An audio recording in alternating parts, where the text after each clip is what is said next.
എല്ലാ പ്രിയ കുടുംബാംഗങ്ങൾക്കും ധന്യമായ രാമായണ വിചിന്തന ക്ലാസ്സിലേക്ക്, വിശകലനത്തിലേക്ക്, ഒരെത്തിനോട്ടത്തിലേക്ക് സ്വാഗതം. ഈ ലോകത്തില് നമുക്ക് പഠിക്കാൻ ധാരാളമുണ്ട്. കേൾക്കുന്നതിലൂടെ, കാണുന്നതിലൂടെ, ചർച്ച ചെയ്യുന്നതിലൂടെ നമ്മുടെ മനസ്സിൽ നിറയ്ക്കാൻ നമുക്ക് ധാരാളം കാര്യങ്ങളുണ്ട്. അതെല്ലാം നമ്മൾ കേൾക്കുന്നു, കാണുന്നു, ചിലതെല്ലാം പ്രാവർത്തികമാക്കുന്നു. എല്ലാ മണ്ഡലത്തിലും പുതിയ പുതിയ കലകള്, ഫ്യൂഷൻ ഡാൻസുകള്, പല രീതിയിലുള്ള സംഗീതം, മ്യൂസിക്കൽ ഇൻസ്ട്രുമെന്റ്, എക്കണോമിക്സിലെ പുതിയ പരീക്ഷണങ്ങൾ, ഹിസ്റ്ററിയിലെ പുതിയ പരീക്ഷണങ്ങൾ, സോഷ്യൽ മീഡിയയിലെ പുതിയ പരീക്ഷണങ്ങൾ, ഇന്റർനെറ്റിലെ പുതിയ പരീക്ഷണങ്ങൾ, എല്ലാം പുതിയത് നിരന്തരം വന്നുകൊണ്ടേയിരിക്കുന്നു. അതെല്ലാം നമ്മളുടെ ജീവിതത്തെ സ്വാധീനിക്കുന്നുമുണ്ട്, സ്വാധീനിക്കുകയും ചെയ്യണം. ഇതെല്ലാം നമ്മൾ നല്ല രീതിയിൽ ഉപയോഗിക്കുമ്പോഴും പഠിക്കുമ്പോഴും അതിൽ നിന്നെല്ലാം എത്ര നമ്മൾ എടുത്തു. രസായനം എന്നൊരു വാക്കിന്റെ അർത്ഥം ഞാൻ പണ്ട് പറയേണ്ടായി. രസം, ദ കോൺസെൻട്രേറ്റഡ് ഫോം, അത് നമ്മളുടെ ശരീരത്തിലേക്ക് പോകുന്നതിനെയാണ് രസായനം എന്ന് പറയുന്നത്. അതുപോലെ നമ്മൾ കേൾക്കുന്നതിൽ നിന്നും കാണുന്നതിൽ നിന്നുമെല്ലാം കുറച്ച് ഭാഗം, മുഴുവനൊന്നുമില്ല, കുറച്ച് ഭാഗം അപ്പം തന്നെ ജീവിതത്തിലേക്ക് പോകും. അപ്പം തന്നെ ജീവിതത്തിൽ പ്രയോഗിക്കാൻ സാധിക്കുന്ന വിധത്തിലുള്ള സ്വാധീനം നമ്മളിൽ ഉണ്ടാക്കണം. ചിലത് പിന്നീട് ചിന്തിച്ചിട്ടായിരിക്കും സ്വാധീനം ഉണ്ടാക്കുക.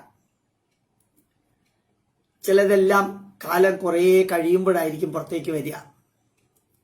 ഇന്ന് വളരെ വ്യക്തമായിട്ട്, വളരെ പ്രസിദ്ധമായ ഒരു നോർത്ത് ഇന്ത്യൻ ചാനല്, ശ്യാമപ്രസാദ് മുഖർജിയുടെ വധത്തിന് കാരണം ജവഹർലാൽ നെഹ്റു ആണ് എന്ന് വളരെ അസന്നിഗ്ധമായിട്ട്, എപ്പോ എങ്ങനെയാണ് അതിൽ ഇൻവോൾവ് ആയത് എന്നുള്ളതിനെ കുറിച്ചല്ല. അപ്പൊ ചിലതെല്ലാം നമ്മൾ കേട്ടിരിക്കുന്നതല്ല സത്യം. കാലം മാറുന്നതിനനുസരിച്ച് കുറേ കൂടി സത്യങ്ങൾ പുറത്തേക്ക് വരും. നന്മ നിറഞ്ഞ മനുഷ്യരെന്നൊക്കെ നമ്മൾ ധരിച്ചിരുന്നവരുടെ തിന്മകൾ പുറത്തേക്ക് വരും. തിന്മ നിറഞ്ഞ കുറേ മനുഷ്യരിൽ അന്തർലീനമായിരിക്കുന്ന ചില നന്മകളൊക്കെ പുറത്തേക്ക് വരും. ഇതെല്ലാം ഒരൊറ്റ ശ്രാവ്യത്തില്, ഒറ്റ പ്രാവശ്യം കേൾക്കുന്നതില് നിന്ന് തന്നെ നമുക്ക് കിട്ടണമെന്നില്ല. പല വ്യക്തികളുടെ പല വിശകലനങ്ങളും അതുപോലെ തന്നെ പല വീക്ഷണങ്ങളും എല്ലാം എടുക്കുമ്പോഴാണ് അതിൽ നിന്ന് നമുക്ക് പ്രയോജനമുള്ളത് മാത്രം നമുക്ക് കൊത്തിയെടുക്കാൻ സാധിക്കുന്നത്. വിഭീഷണൻ നേരത്തെ ഒന്നും രാവണന്റെ മഹത്വം വലുതായിട്ട് പറഞ്ഞിരുന്നില്ല. രാവണന്റെ തിന്മകള് പറയാൻ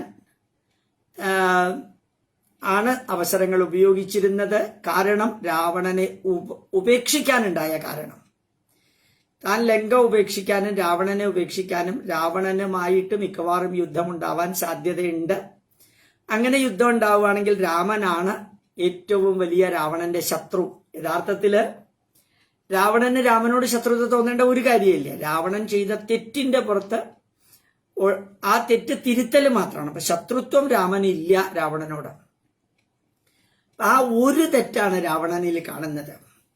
അപ്പൊ യഥാർത്ഥത്തില് നമ്മൾ ഈ ലോകത്തിൽ കാണുന്ന പലരും, അവരിലെല്ലാം ധാരാളം നന്മകളുണ്ട്. അത് പലതും നമ്മൾ അറിയില്ല. അവരിൽ തന്നെ കുറെ തിന്മകളുമുണ്ട്. അതും പലപ്പോഴും നമ്മൾ അറിയില്ല. അറിയുന്ന ലെവലെത്തുമ്പോൾ ആ വ്യക്തി ചിലപ്പോൾ മരിച്ചിട്ടുണ്ടാവും, ഈ ലോകത്തുനിന്ന് യാത്ര പറഞ്ഞിട്ടുണ്ടാവും. അപ്പൊ പിന്നെ അറിഞ്ഞാലും അറിഞ്ഞില്ലെങ്കിലും ഇപ്പൊ നമ്മൾ പുതിയത് വളരെ പവർഫുള്ളി നമ്മളുടെ സ്വാതന്ത്ര്യ സമര സേനാനികൾ എന്ന് പറഞ്ഞ് ആദരിക്കുന്ന കുറേയധികം വ്യക്തികളുണ്ട്. പ്രത്യേകിച്ച് കോൺഗ്രസ് സൃഷ്ടിച്ച ഒരു മാസ്മരീക വലയത്തിനുള്ളിൽ പെടുന്നത്. ഒന്നും ചെയ്തിട്ടില്ല, ജയിലിനകത്ത് സുഖമായിട്ട് ജീവിക്കുകയായിരുന്നു.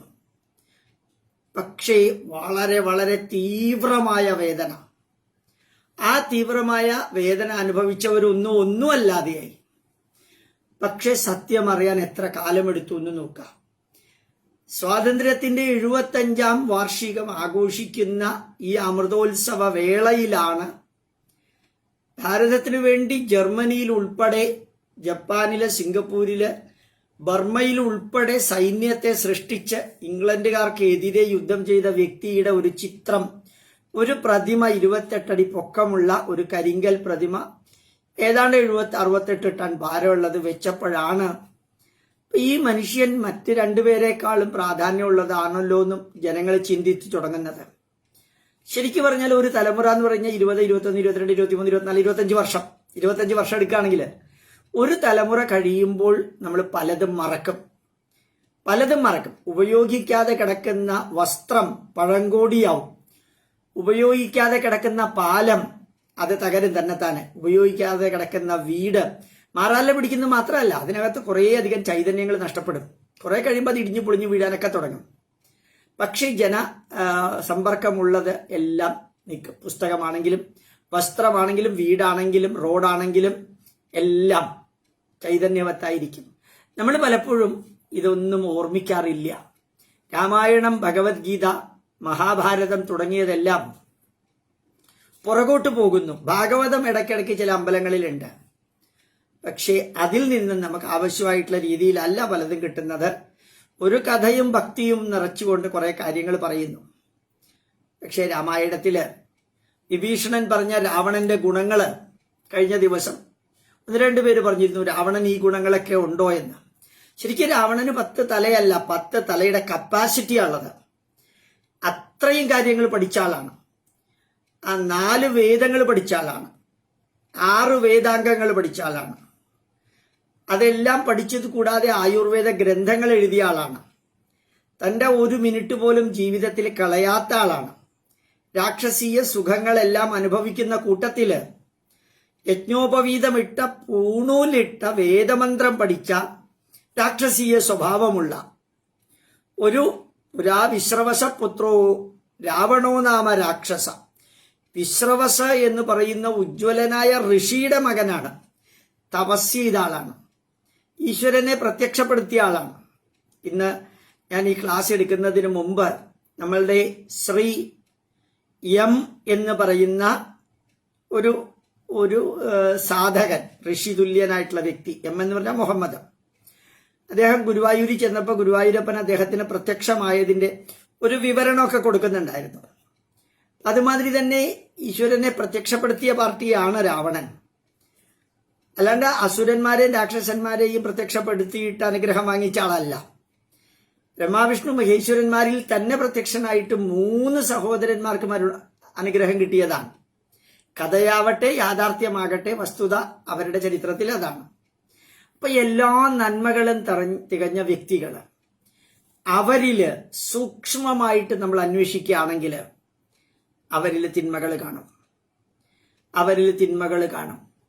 യഥാർത്ഥത്തില് നമ്മളുടെ ഒരു കുടുംബം, നെഹ്റുവിന്റെ കുടുംബം ചെയ്തിരിക്കുന്ന തിന്മകളെ ശരിക്ക് എണ്ണി നോക്കിയാൽ നമ്മളൊക്കെ ഞെട്ടിപ്പോകുന്ന തിന്മകളാണ്. പക്ഷേ അത് ഒരു കാലഘട്ടത്തിലും പുറത്തേക്ക് വരാതിരിക്കാൻ നന്മകൾ പറഞ്ഞ് സ്കൂളിലും കോളേജിലും UGCയിലും ഇന്ത്യൻ കൗൺസിൽ ഓഫ് ഹിസ്റ്റോറിക്കൽ റിസർച്ചിലും എല്ലാം ഇസ്ലാമിക വിഭാഗത്തിൽപ്പെട്ടവർ, മുസ്ലിങ്ങളാ തലപ്പത്തുള്ളത്, അവര് നെഹ്റുവിനെ അങ്ങോട്ട് ഗ്ലോറിഫൈ ചെയ്തു, ഗാന്ധിജിയെ ഗ്ലോറിഫൈ ചെയ്തു.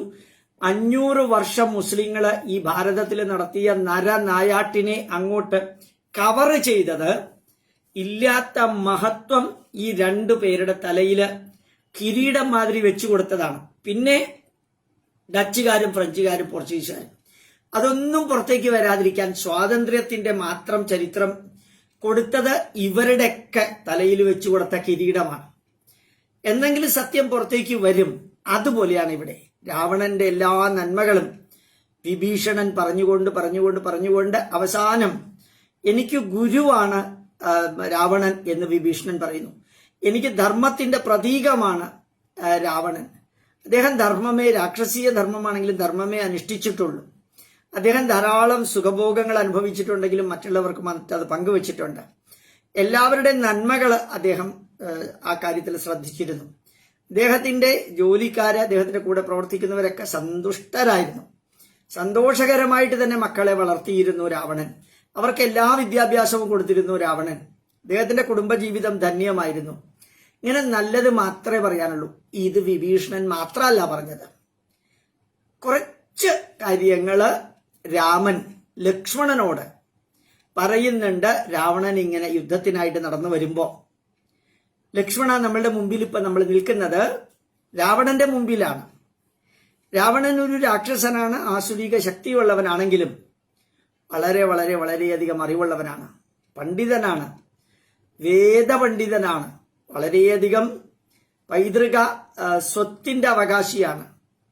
ഒരിക്കലും അറിവ് അദ്ദേഹത്തിൽ നിന്ന് വിട്ടുപോയിട്ടില്ല. പുതിയ പുതിയ പുതിയ അറിവുകൾ സ്വീകരിക്കാൻ വേണ്ടി പ്രതിജ്ഞാബദ്ധമായിട്ട് ജീവിക്കുന്ന ആളാണ്. വളരെ കുറച്ച് മാത്രമേ അദ്ദേഹം ഉറങ്ങാറുള്ളൂ. ബാക്കി മുഴുവനും അറിവ് നേടാനും അറിവ് കൊടുക്കാനും വേണ്ടിയിട്ടുള്ളത്. ഈ ലങ്ക അദ്ദേഹത്തിന്റെ കീഴിൽ വളരെയധികം സന്തുഷ്ടമാണ്. രാക്ഷസീയമായ കുറെ ക്രൂരതകൾ ഉണ്ടെങ്കിലും ഇങ്ങനെയെല്ലാം രാമനും പറയുന്നുണ്ട് ലക്ഷ്മണനോട്. പിന്നെ രാവണൻ മരിച്ചപ്പോഴത്തേക്കും വളരെ വളരെ കൃത്യമായിട്ട് വിഭീഷണൻ കരയാൻ തുടങ്ങി. സ്വാഭാവികമാണ്. അച്ഛൻ എന്തെല്ലാം പ്രശ്നമുണ്ടെങ്കിലും അച്ഛൻ മരിക്കുമ്പോഴത്തേക്കും മക്കളുടെ കണ്ണിൽ നിന്ന് കുറച്ച് വെള്ളം വരുമല്ലോ. ഇപ്പോഴത്തെ കാലത്തല്ല, പണ്ടത്തെ കാലത്ത്. അതുപോലെ സഹോദരനാവുമ്പോഴും നമുക്ക് വേണ്ടപ്പെട്ടവരൊക്കെ മരിക്കുമ്പോഴത്തേക്കും നമ്മൾ പറയാറുണ്ട്, അദ്ദേഹമാണ് എന്നെ കുവൈറ്റിലേക്ക് കൊണ്ടുപോയത്, എന്നെ ദുബായിലേക്ക് കൊണ്ടുപോയത്, എന്റെ ജീവിതം കാണിച്ചു തന്നത് അദ്ദേഹമാണ്, അദ്ദേഹം ഇല്ലായിരുന്നെങ്കിൽ എനിക്ക് ഇങ്ങനെ ഒരു ജീവിതം ഉണ്ടാകുമായിരുന്നില്ല എന്നൊക്കെ നമ്മൾ പറയാറുണ്ടല്ലോ. ഇതുമാതിരി പലരും പലരോടൊക്കെ കടപ്പെട്ടിട്ടുണ്ട്. വിഭീഷണൻ രാവണനെ ഉപേക്ഷിക്കാൻ കാരണം ധർമ്മബോധമുള്ള രാവണൻ ധർമ്മത്തിനേക്കാൾ മേലെ മറ്റൊരുവന്റെ ഭാര്യയെ അപഹരിച്ച് അതിലൂടെയുള്ള കാമത്തിന് അടിമപ്പെട്ടു. ധർമ്മബോധം രാവണൻ ഒട്ടും കുറവായിരുന്നില്ല. പക്ഷെ അതിനേക്കാൾ വലിയ ഒരു തിന്മയിലേക്ക് രാവണൻ എടുത്തു ചാടി. രാക്ഷസീയമായ സ്വഭാവമനുസരിച്ച് അവർക്കത് രാക്ഷസീയ വിവാഹത്തിൽ അനുവദനീയമാണെങ്കിലും വേദം പഠിച്ച, ധർമ്മശാസ്ത്രം പഠിച്ച, നന്മ നിറഞ്ഞ വേദാംഗങ്ങൾ പഠിച്ച ആ മനുഷ്യൻ ഇതെല്ലാം ചെയ്യുമ്പോൾ അവിടെ രാക്ഷസീയത എന്നുള്ളത് മനുഷ്യന്റെ പ്രകൃതം, മനുഷ്യന്റെ സ്വഭാവം, അത് ആർട്ടിഫിഷ്യലോ ക്രിയേറ്റഡോ അക്വയേർഡോ ആവാം, അതൊരിക്കലും ഉണ്ടാവാൻ പാടില്ല. അത് മാത്രമല്ല, ഒരു കാരണവശാലും താൻ ചെയ്തത് തെറ്റാണെന്ന് രാവണൻ അംഗീകരിച്ചിട്ടുമില്ല. രാവണൻ ആ തെറ്റ് തിരുത്താനോട്ട് ശ്രമിച്ചിട്ടുമില്ല. അപ്പം അങ്ങനെയാണ് യഥാർത്ഥത്തില് വളരെ വളരെ കൃത്യമായിട്ട് രാമൻ പറയുന്നത്. വിഭീഷണന്റെ വാക്കുകൾ കേട്ട് രാമൻ പറഞ്ഞ മറുപടി ഇങ്ങനെയാണ്: ശത്രുതകളെല്ലാം മരണപര്യന്തം മാത്രമേ ഉള്ളൂ. ശത്രുതകളെല്ലാം മരണപര്യന്തം. മരണം എത്തി വിളിച്ചു കഴിഞ്ഞാൽ പിന്നെ അവിടെ ശത്രുതകളൊന്നുമില്ല. കാരണം അതേ പന്താവിലൂടെയാണ് നമ്മൾ എല്ലാവരും പോകുന്നത്. വായുരനിലം അമൃതമതേദം ഭസ്മാന്തം ശരീരം, ഭസ്മാന്തം ശരീരം. ഓം സ്മരകൃതോ സ്മരകൃതം സ്മരകൃതോ സ്മര. ഭൂതകാലത്തെക്കുറിച്ച് ചിന്തിക്കുക, വർത്തമാനകാലത്തെക്കുറിച്ച് ചിന്തിക്കുക, ഭാവി കാലത്തെക്കുറിച്ച് ചിന്തിക്കുക, ഇക്കാലയളവിൽ ചെയ്ത കാര്യങ്ങളെക്കുറിച്ച് ചിന്തിക്കുക. ഈ ഒരു മന്ത്രം. പിന്നെ അഗ്നേനയ സുപതാരായി അസ്മാൻ വിശ്വാനി ദേവ വയുനാനി വിദ്വാൻ യുദ്ധസ്മജുഹുരാണമേനോ ഭൂയിഷ്ടാം തേനമ ഉക്തിം വദേമ എന്ന 2 മന്ത്രങ്ങൾ. യജുർവേദത്തിന്റെ 40-ാം അധ്യായമായ ഈശാവാസ്യോപനിഷത്തിലെ 17-18 മന്ത്രങ്ങളാണത്. ആ മന്ത്രങ്ങൾ ശ്മശാനത്തിൽ പറയുമ്പോൾ കഴിഞ്ഞ കാലം ഓർക്കുക, ഇപ്പൊ എവിടെയാണെന്ന് ഓർക്കുക, ഇനിയുള്ള കാലം ഓർക്കുക. ഇത് നമ്മളെ ഓർമ്മിപ്പിക്കുന്നു. അപ്പൊ മരണത്തോടുകൂടി എല്ലാ ശത്രുതയും തീർന്നു. മരണത്തോടുകൂടി എല്ലാ ശത്രുതയും തീർന്നു. പക്ഷെ ചിലപ്പോ അങ്ങനെയൊന്നുമല്ല. ഒരു വെട്ടില് ആള് മരിച്ചു എങ്കിലും ആ വാശി തീർക്കാൻ 51 വെട്ടുവെട്ടിയവരുണ്ട്. മാത്രല്ല, മരിച്ചു എന്ന് അറിയുമ്പോഴും വീണ്ടും ആ വാശി തീർക്കാൻ കെട്ടിത്തൂക്കിയവരുണ്ട്. പിന്നെ തീ കത്തിച്ചവരുണ്ട്. അതൊക്കെ ഉള്ളത് കേരളത്തിലാണ്. പക്ഷെ ഇതൊക്കെ ചെയ്തത് ഒരു പ്രത്യേക മതവിഭാഗത്തിൽപ്പെട്ടവരാണെങ്കിൽ മാധ്യമങ്ങളൊന്നും മിണ്ടില്ല. അതാണ് ഉത്തർപ്രദേശിൽ 2 പെൺകുട്ടികളെ കൊന്നു കെട്ടിത്തൂക്കി കഴിഞ്ഞ ആഴ്ച. കേരളത്തിലെ മാമാ മാധ്യമങ്ങൾ ഉത്തർപ്രദേശിനെ ജീവനോടെ കത്തിക്കാൻ വേണ്ടി നടക്കുന്ന മാതൃഭൂമിയും മനോരമയും വലിയ വാർത്ത കൊടുത്തു. പക്ഷേ പിന്നീട് മനസ്സിലായത് കൊലപാതകത്തിൽ ഇൻവോൾവഡ് ആയിട്ടുള്ള 6 പേര് മുസ്ലിങ്ങളാണെന്ന്. അതോടുകൂടി മാതൃഭൂമിയും മനോരമയും പിന്നെ ഒന്നും പറഞ്ഞിട്ടില്ല. അപ്പൊ ഇവിടെ മരണത്തോടുകൂടി എല്ലാം അവസാനിക്കുന്നില്ല. മരണത്തിന് കാരണവും കൊലപാതകത്തിന് കാരണവുമായിട്ടുള്ളതൊരു പ്രത്യേക മതവിഭാഗമാണെങ്കിൽ പിന്നെ മാമാ മാധ്യമങ്ങൾക്ക് അതെല്ലാം അവസാനിപ്പിക്കും. യോഗി ആദിത്യനാഥിന് അതൊന്നും അവസാനിക്കില്ല. ഇവിടെ കമ്മ്യൂണിസ്റ്റുകാരാണെങ്കിലും ആ മരണത്തോടുകൂടി കൊലപാതകത്തോടുകൂടി എല്ലാം അവസാനിക്കും. ഇങ്ങനെയും കൂടി നമ്മൾ ചിന്തിക്കണം. കാരണം മരണം എന്ന് പറയുന്ന പ്രക്രിയക്ക് ഇപ്പൊ ഭാരതത്തിലെ കേരളത്തിൽ ഉണ്ടാകുന്ന ആ അപച്യുതി, കൊലപാതകം അതാണ് ലാസ്റ്റ്.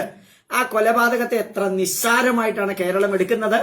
അതും ഭാരതത്തിൽ വല്ല ഒരു പ്രത്യേക വിഭാഗത്തിൽപ്പെട്ട മതങ്ങൾ ചെയ്താൽ ബാക്കിയുള്ളവരൊക്കെ അതിനെ കാഷ്വൽ ആക്കിയിട്ട്, ഹിന്ദു ആണെങ്കിൽ നമ്മുടെ സുഗതകുമാരി ഉൾപ്പെടെ ഉള്ളവര് ആ പെൺകുട്ടിയെ ലൈംഗികമായി ചൂഷണം ചെയ്തത് വധിച്ചത് ഒരു ഹിന്ദു ആയതുകൊണ്ട് അവർ ഭയങ്കരമായിട്ട് അവർ പ്രതികരിച്ചു.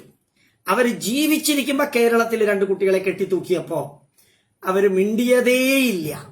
അത് ഇവിടെ ചെയ്തത് മുസ്ലിങ്ങളും അവിടെ ചെയ്തത് ഹിന്ദുക്കളും.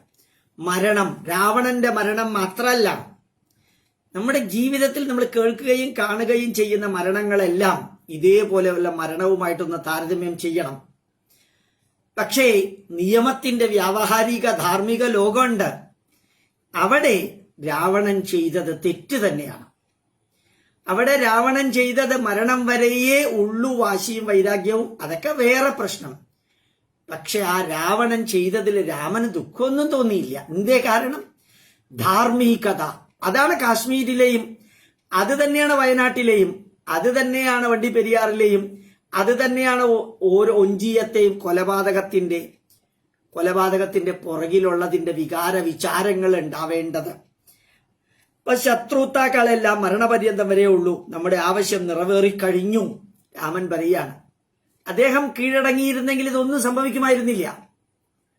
അദ്ദേഹം തിന്മയുടെ വഴി ഉപേക്ഷിച്ച് അപഹരിച്ച എന്താണോ അത് തിരിച്ചു കൊടുത്തിരുന്നെങ്കിൽ ഇതൊന്നും സംഭവിക്കുമായിരുന്നില്ല.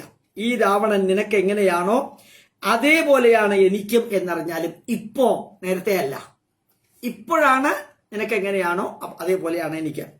ഇദ്ദേഹത്തിനായിക്കൊണ്ട് ഇപ്പോൾ അന്ത്യേഷ്ടി സംസ്കാരം ചെയ്യട്ടെ, കരഞ്ഞുകൊണ്ടിരിക്കരുത്. തെറ്റ് ചെയ്തവന് കിട്ടിയ ശിക്ഷയാണത്.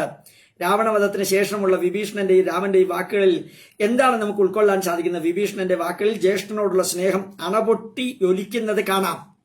വിഭീഷണന്റെ വാക്കുകളിൽ ജ്യേഷ്ഠനോടുള്ള സ്നേഹം മരണശേഷം. പക്ഷേ ഭഗവത്ഗീതയില് ഭീഷ്മരോടും ദ്രോണരോടും സഹോദരന്മാരോടുമുള്ള സ്നേഹം മരണത്തിന് മുമ്പ് അണപൊട്ടി ഒഴുകുന്നത് അർജുനനിൽ കാണാം. അവരെ വധിക്കുന്നതിന് മുമ്പ് അർജുനൻ തളർന്നു പോയിരുന്നു. അവരോടുള്ള സ്നേഹം മരണത്തിന് മുമ്പ്. ഇവിടെ മരണത്തിന് ശേഷം ആണ് വിഭീഷണന് ശരിക്കും. മരണം വരെ വിഭീഷണൻ കൂടെ ഉണ്ടായിരുന്നു. രാവണനെ വധിക്കാൻ വേണ്ട എല്ലാ ഡയറക്ഷനും യഥാർത്ഥത്തിൽ രാമന് പറഞ്ഞു കൊടുത്തത് വിഭീഷണൻ തന്നെയാണ്. മനുഷ്യന്റെ മിനിറ്റുകൾ മാറുമ്പോഴത്തേക്ക് ഉണ്ടാകുന്ന വികാര വിചാരങ്ങളെക്കുറിച്ച് ചിന്തിക്കാൻ ഈ ചില ഭാഗങ്ങൾ ഉപയോഗിച്ചു നോക്കുക. കാമമോഹത്താൽ ആക്രമിക്കപ്പെട്ടതിന് ശേഷമുള്ള പ്രവൃത്തികൾ ഒഴിച്ചാൽ ജ്യേഷ്ഠൻ തനിക്ക് ധർമ്മവിഗ്രഹം തന്നെ ആയിരുന്നു എന്ന് വരെ വിഭീഷണൻ പറഞ്ഞതായി കാണാം. ഈ ഒരു തെറ്റാണ് ചെയ്തത്. നമ്മളുമായിട്ട് ബന്ധപ്പെടുന്ന വ്യക്തികളെ കുറിച്ച് ഓർമ്മിക്കുക, അടിവരയിട്ട് സ്മരിക്കുക, തലയിൽ വെക്കുക. എല്ലാ വ്യക്തികളും പെർഫെക്റ്റ് അല്ല, എല്ലാ വ്യക്തികളും ഇംപെർഫെക്റ്റുമല്ല. പെർഫെക്റ്റ് വ്യക്തികൾ എന്ന് ധരിക്കുന്നവരുടെ അകത്തും തിന്മകളുണ്ട്. ഇംപെർഫെക്റ്റ് വ്യക്തികൾ എന്ന് ധരിക്കുന്ന വ്യക്തികൾക്ക് അകത്തും നന്മകളുണ്ട്. ഒരാളും, ഭാര്യയായാലും ഭർത്താവായാലും അച്ഛനായാലും അമ്മയായാലും മകനായാലും ജ്യേഷ്ഠനായാലും സഹോദരനായാലും ഗുരുവായാലും ടീച്ചറായാലും പ്രൊഫസറായാലും ആരായാലും എല്ലാവരും പെർഫെക്റ്റ് അല്ല. എല്ലാവരും പെർഫെക്റ്റ് അല്ല എന്ന് പറഞ്ഞാൽ തിരിച്ചു പറയുകയാണെന്നല്ല, ഒരാളും പെർഫെക്റ്റ് അല്ല. അതെങ്ങനെ തനിക്ക് പറയാൻ സാധിക്കും? After all they are human being. ചിലപ്പോൾ വേണമെങ്കിൽ പറയാം before all they are human being. മനുഷ്യരാണെങ്കിൽ അവരിൽ തിന്മകൾ ഉണ്ടാവും. തിന്മകളുള്ള വ്യക്തികൾ മനുഷ്യരാണെങ്കിൽ അവരിൽ നന്മകൾ ഉണ്ടാവും. അളവില് ക്വാണ്ടിറ്റേറ്റീവ് ആൻഡ് ക്വാളിറ്റേറ്റീവ് വ്യത്യാസം മാത്രമേ ഉള്ളൂ. ക്വാണ്ടിറ്റേറ്റീവ് ആൻഡ് ക്വാളിറ്റേറ്റീവ് വ്യത്യാസം അല്ലാതെ വേറൊരു വ്യത്യാസം നമുക്ക് നോക്കേണ്ട കാര്യമില്ലല്ലോ. എന്നുവരെ വിഭീഷണൻ പറഞ്ഞ. എന്നാൽ എപ്പോഴാണോ രാവണൻ അധർമ്മപക്ഷത്ത് നിലയുറപ്പിച്ചത് അപ്പോൾ ആദ്യം ജ്യേഷ്ഠനെ പിന്തിരിപ്പിക്കാൻ കഴിവതും ശ്രമിച്ചെങ്കിലും അതിന് സാധിക്കാതെ വന്നപ്പോൾ വിഭീഷണൻ സ്നേഹത്തേക്കാൾ ധർമ്മത്തിന് വില കൽപ്പിക്കുകയും രാമന്റെ ധർമ്മപക്ഷത്ത് അണിചേരുകയും ചെയ്തു. രണ്ട് ചോദ്യമുണ്ട് നമ്മളുടെ മുമ്പിൽ. ഏത് കാര്യത്തിലുമുണ്ട്. നിങ്ങൾ ധർമ്മത്തിന്റെ പക്ഷത്താണോ ബന്ധത്തിന്റെ പക്ഷത്താണോ? ബന്ധമാണ് വലുതെങ്കിൽ ചിലപ്പോൾ അധർമ്മത്തിന് കൂട്ടുനിൽക്കേണ്ടി വരും. അല്ല, ധർമ്മമാണ് വലുതെങ്കിൽ ചിലപ്പോൾ ബന്ധം ത്യജിക്കേണ്ടി വരും. ബന്ധം ത്യജിക്കേണ്ടി വരും. പലതും അധർമ്മത്തിന്റെ പക്ഷത്തും ധർമ്മത്തിന്റെ പക്ഷത്തും നിൽക്കുമ്പോഴും സ്നേഹത്തിന്റെ പക്ഷത്ത് നിൽക്കുമ്പോഴും അഥവാ ബന്ധത്തിന്റെ പക്ഷത്ത്, ഇതൊക്കെ ജീവിതത്തിൽ നമ്മളുടെ മുമ്പിലുള്ളതാണ്. ഞാൻ ഉപയോഗിക്കുന്ന വാക്കുകളൊക്കെ ചിലപ്പോൾ വലിയ വലിയ ഫിലോസഫി എന്നൊക്കെ തോന്നിയേക്കാം. ഒരു ഫിലോസഫി ഇല്ല. ഇത് ഓർഡിനറി വാക്കുകളാണ്. നിങ്ങൾക്ക് സ്നേഹബന്ധമാണോ നമുക്ക് കാണാം. നമ്മുടെ ഭരണാധികാരികളുടെ ഓരോ വേഷം കെട്ടും നമുക്ക് കാണാം. പിന്നെ കൂടെ ഉണ്ടായിരുന്ന ഓരോ വ്യക്തികളും പെട്ടെന്ന് പുറത്തേക്ക് പോകുന്നത് എന്തിന്റെ അടിസ്ഥാനത്തിലാണ്? അവിടെ ധർമ്മമല്ല, നമുക്ക് ആവശ്യമുള്ള സ്വാർത്ഥത. ആ സ്വാർത്ഥത വരുമ്പോൾ ധർമ്മവുമില്ല, സ്നേഹവുമില്ല, ബന്ധവുമില്ല, ഒന്നുമില്ല. വെട്ടിപ്പിടിക്കാനും കെട്ടിപ്പടുക്കാനും പറ്റിച്ചെടുക്കാനും കൂടെ നിന്നവരെ പോലും ത്യജിച്ച് ഒറ്റയ്ക്ക് മുമ്പോട്ട് പോകുന്ന കാഴ്ച നമുക്ക് കാണാം. ഇതെല്ലാം ഇവിടെ കാണാൻ നമുക്ക് സാധിക്കും. ഇതെല്ലാം കാണാൻ സാധിക്കണം. രാവണന്റെ കാര്യത്തിലും വിഭീഷണന്റെ കാര്യത്തിലും രാമൻ പറയുന്ന കാര്യത്തിലും ധർമ്മത്തിന്റെ പക്ഷത്ത് ചേർന്നു. ഇനി രാമന്റെ കാര്യമെടുക്കൂ. പതിവ്രതയായ തന്റെ ഭാര്യയെ തന്നിൽ നിന്ന് കവർന്നെടുത്ത് അവൾക്കും തനിക്കും മരണതുല്യമായ ശോകത്തെ വരുത്തിവെച്ചവരായിരുന്നു രാവണൻ. ആ രാവണൻ ചെയ്ത കർമ്മമാണ് ഇത്രയും അധികം സേതുബന്ധനം ഉൾപ്പെടെയുള്ള കാര്യങ്ങൾ ചെയ്ത് എത്രയോ പേരുടെ മരണത്തിന് കാരണമായത്. ഒരാളുടെ തെറ്റാണ്.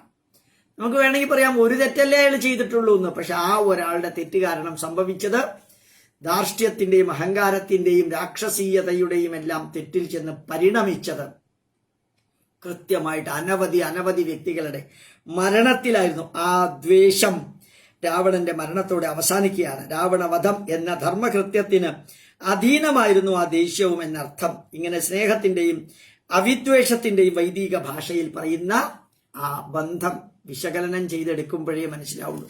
ഇവിടെ എല്ലാം നമ്മൾ ഓർമ്മിക്കാനുള്ള ഒരു കാര്യം, ഇതൊന്നും രാവണന്റെ വധത്തെക്കുറിച്ച് നമ്മളെ പഠിപ്പിക്കാനല്ല രാമായണം. വിഭീഷണന്റെ വീക്ഷണങ്ങളിൽ ഉണ്ടായ മാറ്റവും പഠിപ്പിക്കാനല്ല നമ്മൾക്ക് രാമായണം. ഇതിനകത്ത് കാണുന്ന മാനസികമായിട്ടുള്ള എല്ലാ കാര്യങ്ങളും, ജീവൻ ബലികർപ്പിച്ച് നന്മയ്ക്ക് വേണ്ടി പ്രവർത്തിച്ചവര്, അവരുടെയൊക്കെ ജീവിതവും അവരുടെയൊക്കെ ത്യാഗവും, അതെല്ലാം എന്തിനായിരുന്നു? ഒരു വ്യക്തിയുടെ ക്രൂരത. അതില് ആ വ്യക്തിയുടെ നിഗ്രഹത്തിന് കാരണമായത് സീതാപഹരണമാണെങ്കിൽ പ്രകൃതി അതൊരു കാരണം ഉണ്ടാക്കിയതാണ്. ഒരു കാരണം പ്രകൃതി ഉണ്ടാക്കിയതാണ് രാവണ നിഗ്രഹത്തിന്. അത് തന്നെ നമുക്ക് കാണാം. സദ്ദാം ഹുസൈന്റെ മരണം തൂക്കുകയറിൽ അവസാനിച്ചു. ആ സദ്ദാം ഹുസൈന്റെ മരണത്തിന്റെ എല്ലാം യൂട്യൂബിലുണ്ട്, നോക്കിയാൽ നിങ്ങൾക്ക് കാണാം. രാജാതിരാജനായിട്ട് വാണരുളിയ സദ്ദാം ഹുസൈൻ അവസാനം പല്ലൊക്കെ കൊഴിഞ്ഞു പോയി ഒന്നുമില്ലാതെ അയാളെ തൂക്കുകയറിലിട്ടു. കൊന്നത് അമേരിക്കയാണ്. ഒസാമ ബിൻ ലാദൻ 52-53 വയസ്സേ ആയിരുന്നുള്ളൂ. അവസാനം അയാളെ തൂക്കിയെടുത്ത് പാകിസ്ഥാനിലെ ഒരു കെട്ടിടത്തിൽ നിന്ന് എടുത്തുകൊണ്ട് പോയിട്ട് കടലിൽ മുക്കിക്കൊന്നു. അങ്ങനെ മുക്കിക്കൊന്നില്ലെങ്കിൽ അവിടെ ഒരു ലോകത്തിലെ ഏറ്റവും വലിയ ഒരു മുസ്ലിം പള്ളി ഉയരുമായിരുന്നു. അങ്ങനെ ഒസാമ ബിൻ ലാദനെ കൊല്ലുന്നത് എന്തിനായിരുന്നു? അമേരിക്കൻ പ്രസിഡന്റിനെ അയാൾ കൊന്നോ? ഇല്ലല്ലോ. ലോക രാജ്യങ്ങളുടെ നിലനിൽപ്പിന് അയാൾ ഭീഷണിയായിരുന്നു. അതുപോലെ സദ്ദാം ഹുസൈന്റെ വലിയ ഒരു പ്രശ്നങ്ങൾ അയാൾ ഉണ്ടാക്കിയിരുന്നു. മാത്രമല്ല ഗദ്ദാഫി 38-40 വർഷം ഭരിച്ച മനുഷ്യൻ, ക്രൂരതയുടെ പരമകാഷ്ട. ഇയാളെ കൊട്ടാരത്തിൽ നിന്ന് വലിച്ചു പുറത്തേക്ക് കൊണ്ടുവന്ന് നെഞ്ചത്ത് കത്തി കുത്തി ഇറക്കി കീറി ഇറച്ചിക്കടയുടെ മുമ്പിലിട്ടു ഗദ്ദാഫിയെ. മുസ്ലിങ്ങൾ തന്നെ ചെയ്തത്. അങ്ങനെ എത്ര പോൾ പോർട്ട്, നമ്മുടെ വയലാർ രാമവർമ്മ ഇയാളെ കുറിച്ച് എഴുതിയിട്ടുണ്ട്. എന്താ ശരിക്കും പോൾ പോർട്ടിന്റെ ക്രൂരത. അതുപോലെ സ്റ്റാലിന്റെ ക്രൂരത എന്താണ്? എത്ര ക്രൂരത. 10 കോടി ജനങ്ങളെ കൊന്നവന്റെ ഫോട്ടോയും ഫ്ലക്സുമാണ് കേരളത്തിൽ വെക്കുന്നത്. പാവങ്ങൾ അതിൽ കണ്ടിട്ട് വികാരം കൊള്ളുന്നു. ലെനിൻ എന്താ മോശം, എന്താ ക്രൂരത കമ്മ്യൂണിസത്തിന്റെ കൂടെ. ഇപ്പൊ തന്നെ നോർത്ത് കൊറിയയിലുള്ളവന്റെ ക്രൂരത എന്താ? എന്നെങ്കിലും അത് ഒടുങ്ങും. കംബോഡിയയിൽ കുട്ടികളുടെ കാല് പിടിച്ച് മരത്തിലടിച്ചാ കൊല്ലുന്നത് കമ്മ്യൂണിസം തന്നെ. നമ്മുടെ ജ്യോതി ബസു എന്ന് പറയുന്ന പൂണൂലിട്ട കമ്മ്യൂണിസ്റ്റുകാരൻ 2000-3000 ഹിന്ദുക്കളെയാണ് പച്ചയ്ക്ക് കൊന്നത്. ബംഗ്ലാദേശിൽ നിന്ന് ജീവനും കൊണ്ട് പലായനം ചെയ്തവർക്ക് ഒരു ഐലൻഡിൽ താമസിക്കാനുള്ള അവസരം കൊടുത്തു. എന്നിട്ട് അവിടേക്ക് പോലീസുകാരെ അയച്ചിട്ട് എല്ലാത്തിനെയും കൊന്നു. ക്രൂരതയുടെ പരമകാഷ്ഠയാണ് ഈ കമ്മ്യൂണിസം എന്ന് പറയുന്നത്. ഭാരതത്തിൽ നടന്നതാണ്. വളരെ പണ്ടൊന്നുമില്ല, സ്വാതന്ത്ര്യം കിട്ടിയതിന് ശേഷം നെഹ്റു ഒക്കെ വെറുതെ ഇരുന്നു. എല്ലാ ദുഃഖങ്ങളും ഈ ഭാരതത്തിനകത്ത് നടന്ന ദുഃഖങ്ങളും വേദനകളും ഹിന്ദുക്കളാണ് അനുഭവിച്ചത്. ചെയ്തത് ക്രിസ്ത്യാനികളും മുസ്ലിങ്ങളും കോൺഗ്രസ്സുകാരും കമ്മ്യൂണിസ്റ്റുകാരും. ഹിന്ദുക്കളായ കമ്മ്യൂണിസ്റ്റുകാരും സൈലന്റ് ആയിട്ടിരുന്നിട്ടാണ് ഹിന്ദുവിനെ തീർത്തത്. നരസിംഹറാവുവിനെ പോലെയുള്ളവര് ഭാരതത്തിന്റെ പ്രധാനമന്ത്രി ആയിരുന്നപ്പോഴാണ് ഈ കാശ്മീരി പണ്ഡിറ്റുകളുടെ പലായനവും കൊലപാതകവും ഒക്കെ ഉണ്ടായത്. ഹിന്ദുക്കളും ഉണ്ടാതിരുന്നു നേതാക്കന്മാർ. പിന്നെ മുസ്ലിങ്ങൾ അവരുടെ ജീവിത ശൈലിയാണല്ലോ കൊല്ലലും ചാവലും. അതൊരു 550 വർഷം AD 995 മുതൽക്ക്. ഇതെല്ലാം ഓർമ്മിക്കണം നമ്മൾ. മരണം എന്ന വാക്ക് പുറത്തുനിന്ന് നോക്കുമ്പോൾ ഇവരൊക്കെ പെർഫെക്റ്റ് ആണ്, ആർക്കും ഒരു കുഴപ്പമില്ല.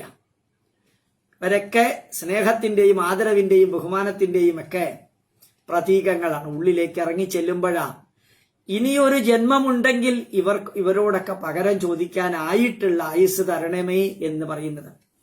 ഏതായാലും സത്യം കുറെ പുറത്തേക്ക് വരുന്നു. അവസാനമെങ്കിലും നമ്മൾക്ക് സ്വാതന്ത്ര്യം തന്നു എന്ന് പറഞ്ഞ് വിലസുന്ന 2-3 വ്യക്തികൾ ചവറ്റുകൊട്ടയിലേക്ക് പോകുന്നത് കണ്ടിട്ടേ മരിക്കാൻ ഇടവരാവൂ ജഗദീശ്വര എന്ന പലപ്പോഴും നമ്മൾ വിചാരിക്കാറുള്ളത്. വേറെയും ചിലരുടെ പേര് ഇവിടെ എഴുതിയിട്ടുണ്ട്. ഏതായാലും അവരുടെ എല്ലാം നമ്മൾ അറിയണം. ഈ ക്രൂരതകൾ ചെയ്തിരിക്കുന്ന വ്യക്തികളുടെ എല്ലാ തിന്മകളും അറിയണം. രാമായണം നമ്മൾ പഠിക്കുന്നത് സ്വർഗത്തിലേക്ക് പോകാനല്ല, രാവണന്റെ ക്രൂരകൃത്യം പോലെ തന്നെ ക്രൂരത ചെയ്തിരിക്കുന്ന വലിയൊരു വിഭാഗം മുസ്ലിങ്ങൾ ലോകമെമ്പാടുമുണ്ട്. വലിയൊരു വിഭാഗം ക്രിസ്ത്യാനികൾ ലോകമെമ്പാടുമുണ്ട്. രണ്ടും ഭാരതം ഉൾപ്പെടെ വലിയൊരു വിഭാഗം ഹിന്ദുക്കളായ കോൺഗ്രസ്സുകാരും ഹിന്ദുക്കളായ കമ്മ്യൂണിസ്റ്റുകാരും. ഹിന്ദുക്കളായ കോൺഗ്രസ്സുകാർ സൈലന്റ് ആയിരുന്നു. ഹിന്ദുക്കളായ കമ്മ്യൂണിസ്റ്റുകാരാണ് കൊലപാതകത്തിന് നേതൃത്വം ഭാരതത്തിൽ നൽകിയത്. അതൊന്നും പുറത്തേക്ക് വന്നിട്ടേ ഇല്ല. എന്നു വരുന്ന അറിഞ്ഞൂടാ. അല്ല, സിനിമയിലൂടെയെങ്കിലും വരട്ടെ എന്ന് നമുക്ക് പ്രാർത്ഥിക്കാം. അല്ലെങ്കിൽ ആരെങ്കിലൊക്കെ അതിനിറങ്ങി പുറപ്പെടണം. സാവധാനത്തിലെങ്കിലും അറിവ് കൊടുത്താൽ കുറെ കാര്യങ്ങൾ മാറും. അങ്ങനെ പുറത്തുനിന്ന് നോക്കിയാൽ ശിവഭക്തനാണ് രാവണൻ, പൂണൂലിട്ട ആളാണ് രാവണൻ, 4 വേദങ്ങൾ പഠിച്ച ആളാണ് രാവണൻ, വേദാംഗങ്ങൾ പഠിച്ച ആളാണ് രാവണൻ. പക്ഷേ ക്രൂരത അകത്തുണ്ട്. കമ്മ്യൂണിസ്റ്റുകാരായ ഹിന്ദുക്കളുടെയും അകത്ത് അത് തന്നെയാണ്. മറ്റേത് പിന്നെ അവരുടെ മതക്കച്ചവടത്തിന് വേണ്ടിയിട്ട് ക്രൂരത, അത് അവരുടെ ഗ്രന്ഥത്തിന്റെ ഭാഗമാണ്. നീ ഈജിപ്തിലേക്ക് പോകണം, അവിടെ ഉള്ളവരുടെ അശേര വിഗ്രഹങ്ങൾ തകർക്കണം, അവരെ കൊല്ലണമെന്ന് ബൈബിളിൽ കൃത്യമായിട്ട് തന്നെ പറഞ്ഞിട്ടുണ്ട്. ഖുർആനിൽ പിന്നെ പറഞ്ഞിട്ടുണ്ടോ ഇല്ലയോ എന്ന് അന്വേഷിക്കേണ്ട കാര്യമില്ലല്ലോ, ഇപ്പോഴും നമുക്ക് കാണാവുന്ന കാര്യമല്ലേ. അറിയുക, ഇത് രാവണന്റെ മാത്രം ജീവചരിത്രമല്ല, ഇത് ശരിക്ക് ഭാരതത്തിന്റെ ജീവചരിത്രമാണ് എന്ന് കൂടി അറിയാൻ നമുക്ക് സാധിക്കട്ടെ. ഇങ്ങനെ സമകാലീന പ്രസക്തമായിട്ടുള്ള കാര്യങ്ങൾ കൂടി ചേർത്ത് പറയുമ്പോഴാണ് രാമായണത്തിനായാലും ഉപനിഷത്തിനായാലും ഭഗവത്ഗീതയ്ക്കായാലും പ്രസക്തിയുള്ളൂ എന്ന് കൂടി ഓർമ്മിക്കാൻ നമുക്ക് സാധിക്കട്ടെ. പ്രണാമം, നമസ്കാരം.